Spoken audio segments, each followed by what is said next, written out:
하나님 말씀 함께 보겠습니다. 하나님께서 오늘 우리에게 주신 말씀은 신약성경 마태복음 11장 2절에서 6절의 말씀입니다. 신약성경 마태복음 11장 2절부터 6절 말씀입니다. 이 말씀은 하나님께서 우리에게 주신 말씀입니다.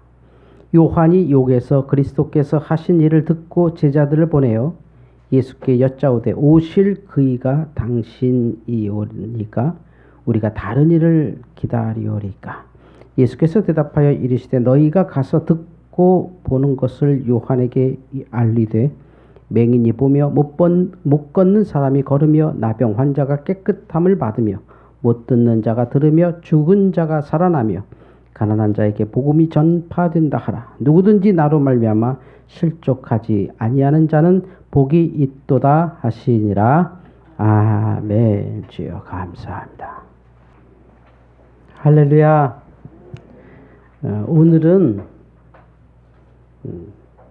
대강절 첫 번째 주일입니다. 대강절이라고 하면 우리 예수님의 다시 오심을 기다리는, 또 주님의 첫 번째 오신 성탄을 맞이하는 절기가 이제 시작된 거죠. 대강절, 예수님께서 몇 년도 몇 월 며칠에 태어난지는 역사적으로 아무도 모르죠. 달력이 일정하지 않았고 또 동서의 시간 차이가 있었습니다. 그러나 우리가 그 당시의 기준으로 또 로마의 문화 속에서 대략 우리 서방 기독교는 12월에 예수님의 성탄절을 지내고, 또 우리보다 역사가 긴 동방 기독교, 러시아 또 북아프리카 이쪽의 기독교는 사실 거기가 더 정통이죠. 거기의 기독교는 1월 달에 성탄절이 있습니다. 언제가 맞느냐 이거 뭐 모르죠. 맞다는 게 말이 안 되는 거죠. 그 달력과 시간 재는 방법이 다 달라서 그렇고 또 역사적 증언들이 달라서 그렇습니다. 우리는 이제 서방의 기독교의 영향을 받은 장로교이기 때문에 12월 25일 날 성탄절입니다. 러시아만 해도 사실 러시아 정교, 동방 정교, 또 당시 지중해와 요즘 우리 커피로 많이 유명하잖아요. 뭐 그런 지역의 아프리카 쪽은 지금도 아주 정말 무서울 정도로 강력한 동방 정교로 굳굳이 믿음을 지키고 있죠. 우리가 그 천주교 영향을 세계사가 많이 받아서 천주교를 좀 어떤 기독교의 대표, 뭐 기독교의 첫 번째 이렇게 많이들 인식하지만 뭐 이런 말이 좀 정확하지 않습니다만 틀립니다. 동방 정교라고 하는 어마어마한 기독교가 훨씬 역사가 길고 정말 복음을 잘 지키고 무서울 정도로 살고 있습니다. 뭐 그런 건 다 뭐 지난 역사고요. 지금 오늘 우리에게 이 대강절은 다 처음 오신 예수님을 기다리는 날이기도 하지만 궁극적으로는 우리 모두가 또 기다리는 재림의 주님, 다시 오실 주님. 이건 마치 주님 오실 걸 구름 타고 오는 주님을 눈으로 뿅 본다 이런 차원이 아니라 이 험악한 세상을 완성하러 오시는 주님. 처음 오실 주님은 낮고 천한 곳에서 십자가 지시기 위해 오셨다고 하면 다시 오실 주님은 모든 이 세상을 심판하고 그곳에 하나님 나라를 오게 하시는 재림의 주라고 하는 어마어마한 믿음으로 우린 지금 살고 있습니다. 워낙 이단들이 그 재림의 주에 대해서 혼탁하게 말을 해놔서 제가 말하면서 불편합니다. 마치 우리가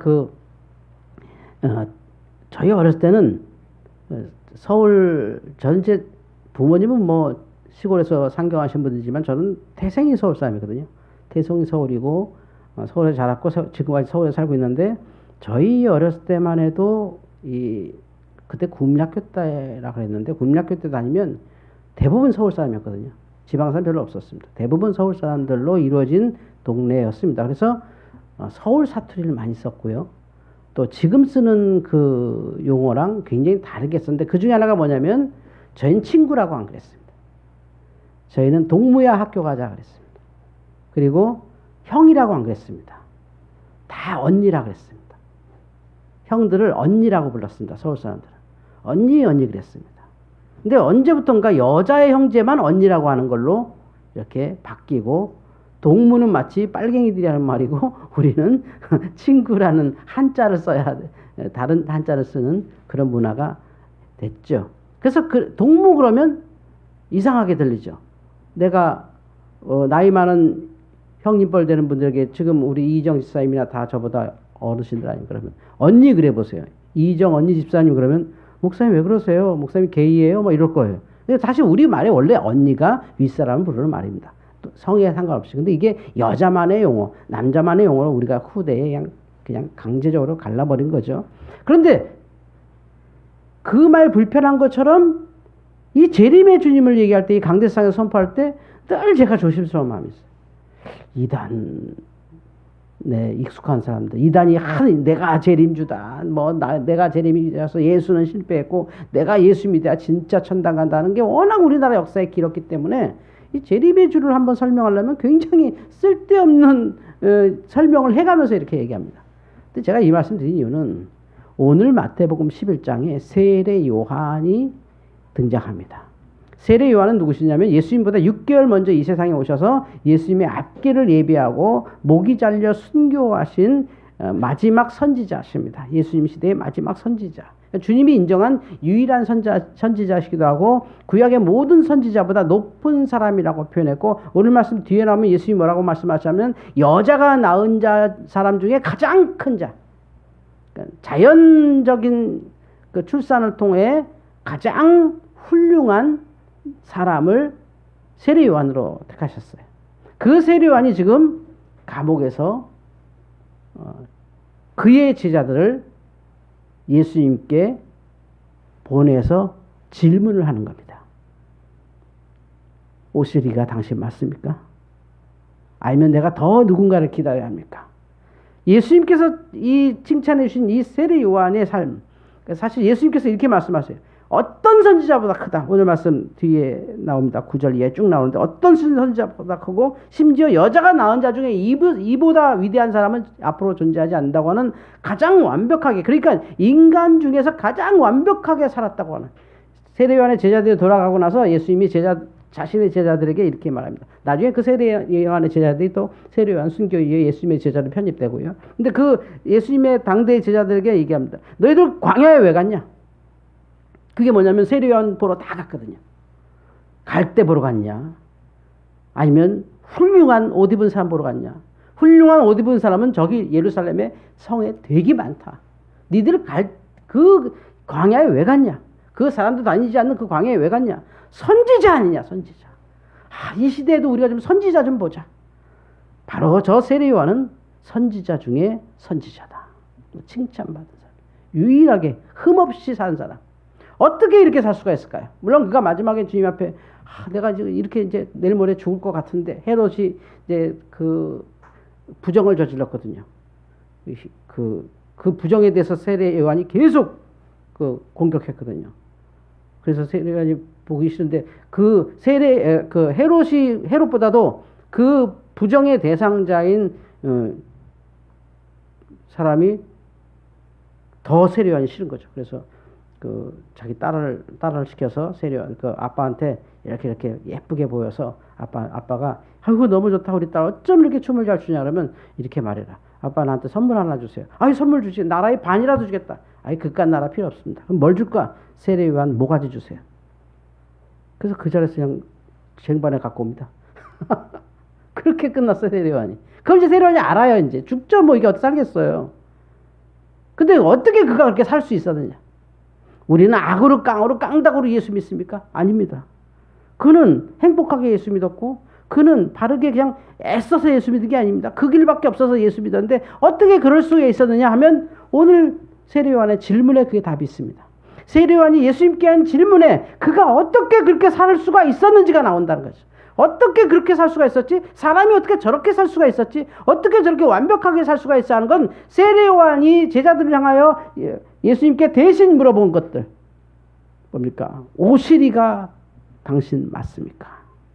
이 얘기는 세례 요한이 그렇게 살 수 있었던 유일한 힘은 오실 주님을 기다리는 마음이었다는 거죠. 우리가 작정해도 3일 가고 훈련 받으면 한 3년쯤 가다 또 흐지부지 되는 게 보통의 인간입니다. 근데 세례요한이 평생을 주님을 위해 이 세상에 태어났을 때, 아예 태어날 때부터 주님을 위해 죽기로 작정된 사람이 유일하게 세례요한밖에 없습니다. 태어날 때부터 주님만을 위해 살도록 그 할머니 몸에 잉태된 것도 세례요한밖에 없습니다. 그러니까 이게 아주 특별한 존재입니다. 근데 세례요한이 살 수 있는 유일한, 세례요한도 예수님처럼 33년을 살았는데요. 이 33년쯤 살았던 이 생애에서 순교 때까지 그가 조금 더 흐트러짐 없이 그의 사명을 다 감당하고 하나님의 뜻을 이룰 수 있었던 이유 하나는 주님을 기다리며 살았기 때문입니다. 그가 이루려는 세상은 없었습니다. 그가 만들려는 세상도 없었습니다. 그의 이상도 없었고 추구하는 바도 없었습니다. 그냥 딱 하나입니다. 회개하라. 천국이 가까웠느니라. 그 천국이 예수님이거든요. 그리고 세례요한이 죽고 예수님께서 사역을 하시고 예수님이 첫 번째로 한 말은 예수님의 말씀이 아니라 놀랍게도요, 예수님이 세례요한의 설교를 처음으로 똑같이 하셨습니다. 회개하라. 천국이 가까웠느니라. 이 얘기는 이미 당대에 세례요한에게 많은 사람들이 들은 얘기입니다. 회개해야 된대. 세례받아야 된대. 천국이 가까웠대. 세례요한이 한 말을 예수님께서 그대로 하실 정도로 주님은 세례요한을 사랑하셨습니다. 왜 세례요한이 한 설교를 예수님이 똑같이 반복하셨을까요? 그 말이 사실이니까. 세례요한이 한 말 말고 다른 방법으로 예수님이 이 땅에 온 이유를 설명할 수가 없을 정도로 세례요한은 정확히 설명했다는 거죠. 회개하라. 천국이 가까웠느니라.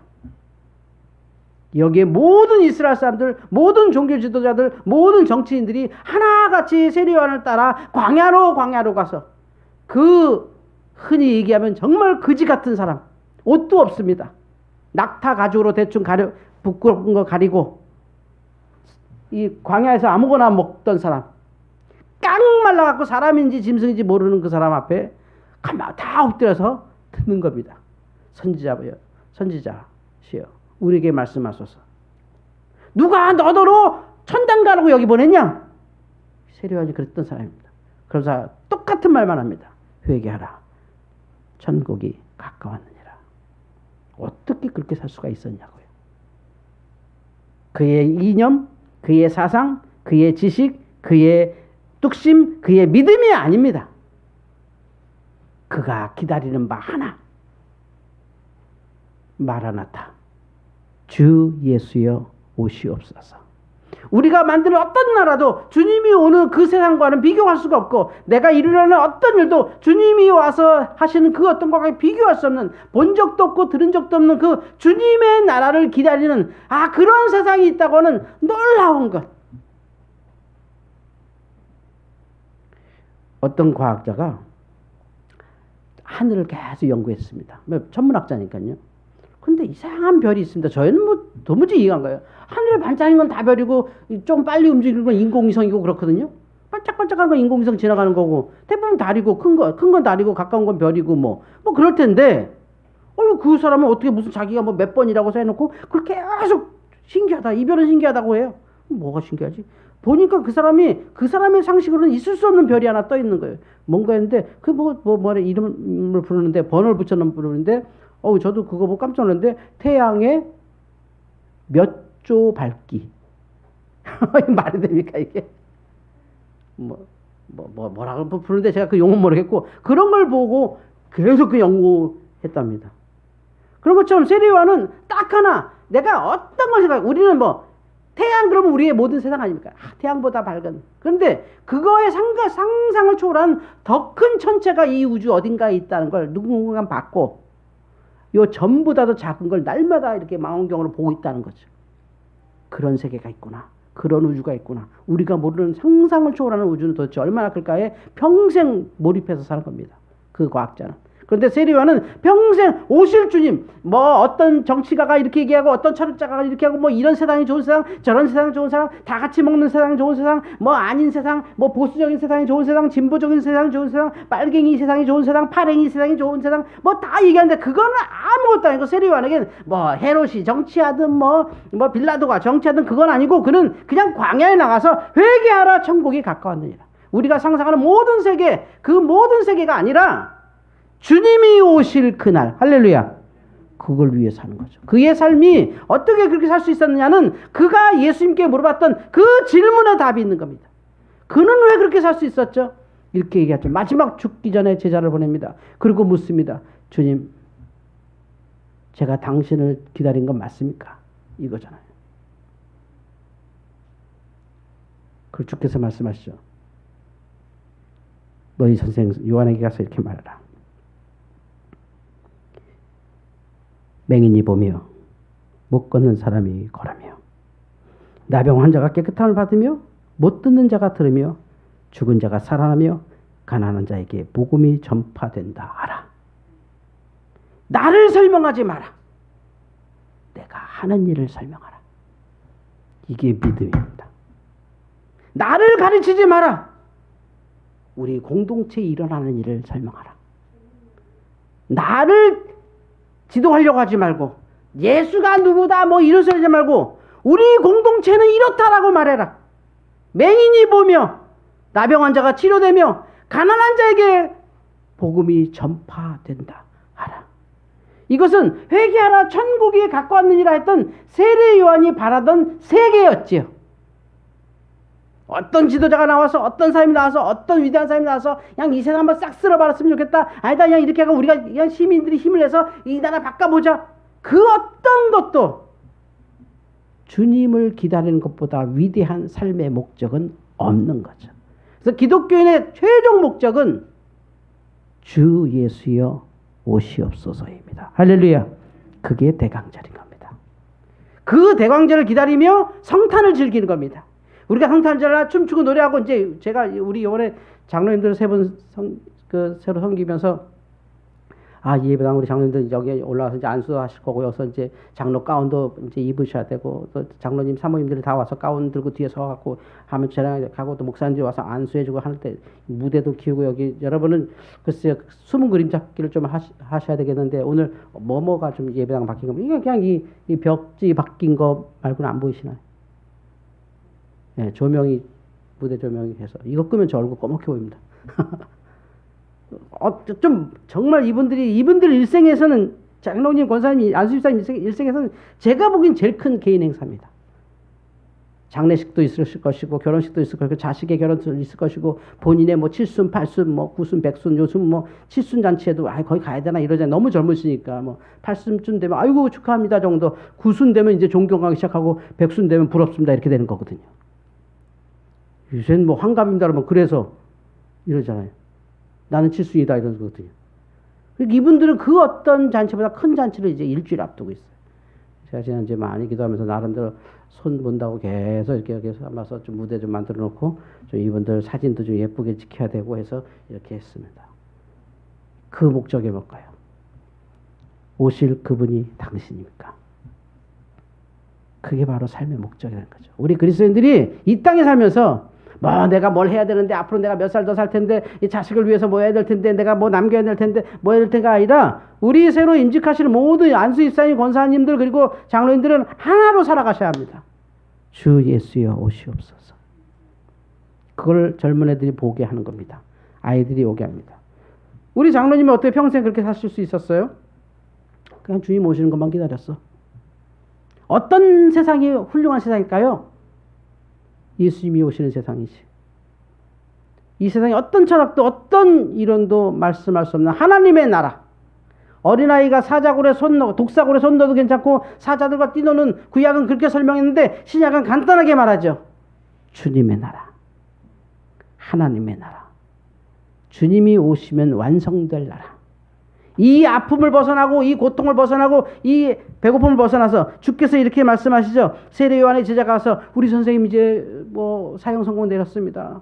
목이 잘려서 날짜 잡고 있는데 이제 헤롯이 이제 파티하면 그날 죽을 것 같은데 우리 선생님이 예수님께 묻던데요.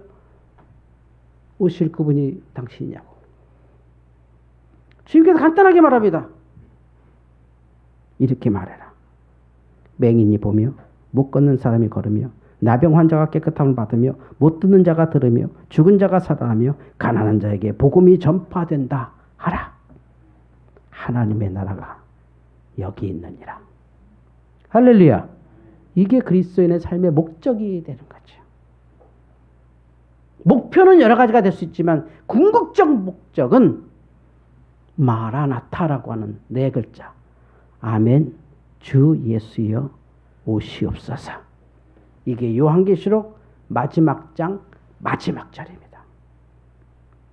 아멘 주 예수여 어서 오시옵소서.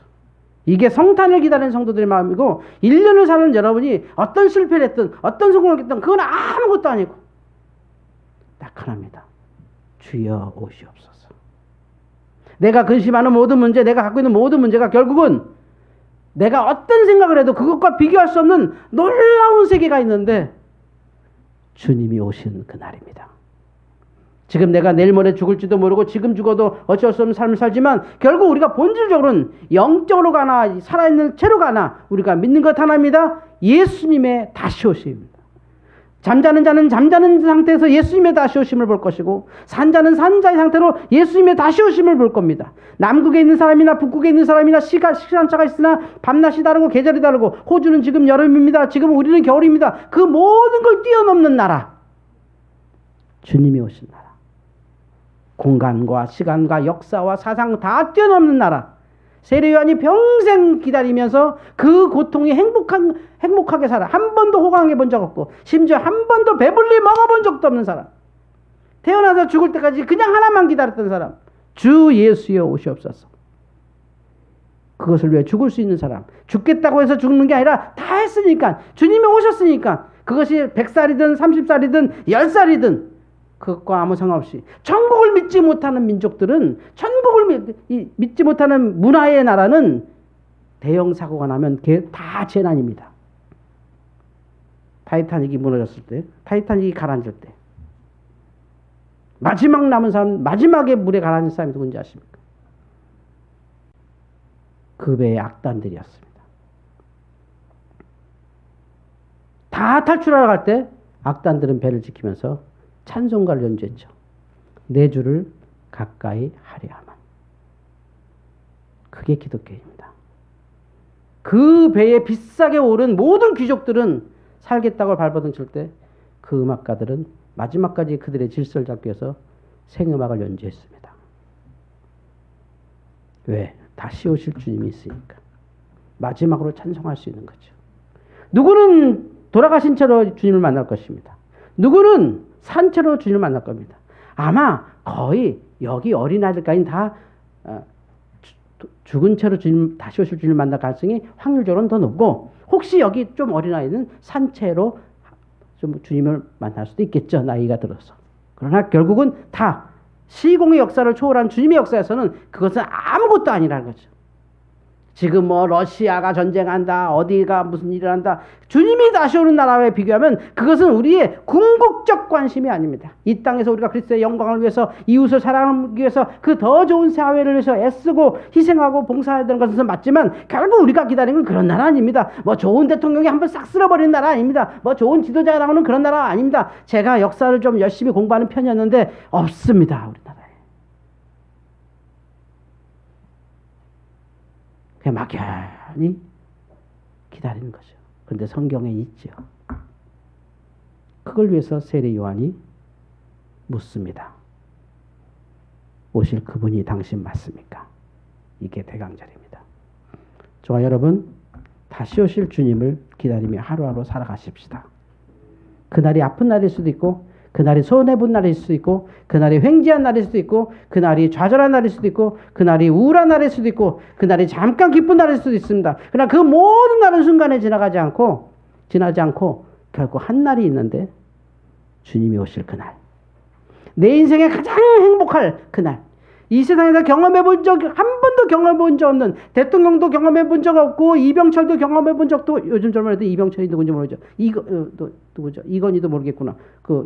이 누구의, 요번 회장. 이재용. 다 알잖아, 이거 봐, 이거 봐. 다 알잖아. 내 이름을 알지 모르겠어. 이재용 딱 나오잖아. 이재용도 경험해 보지 않은 나라.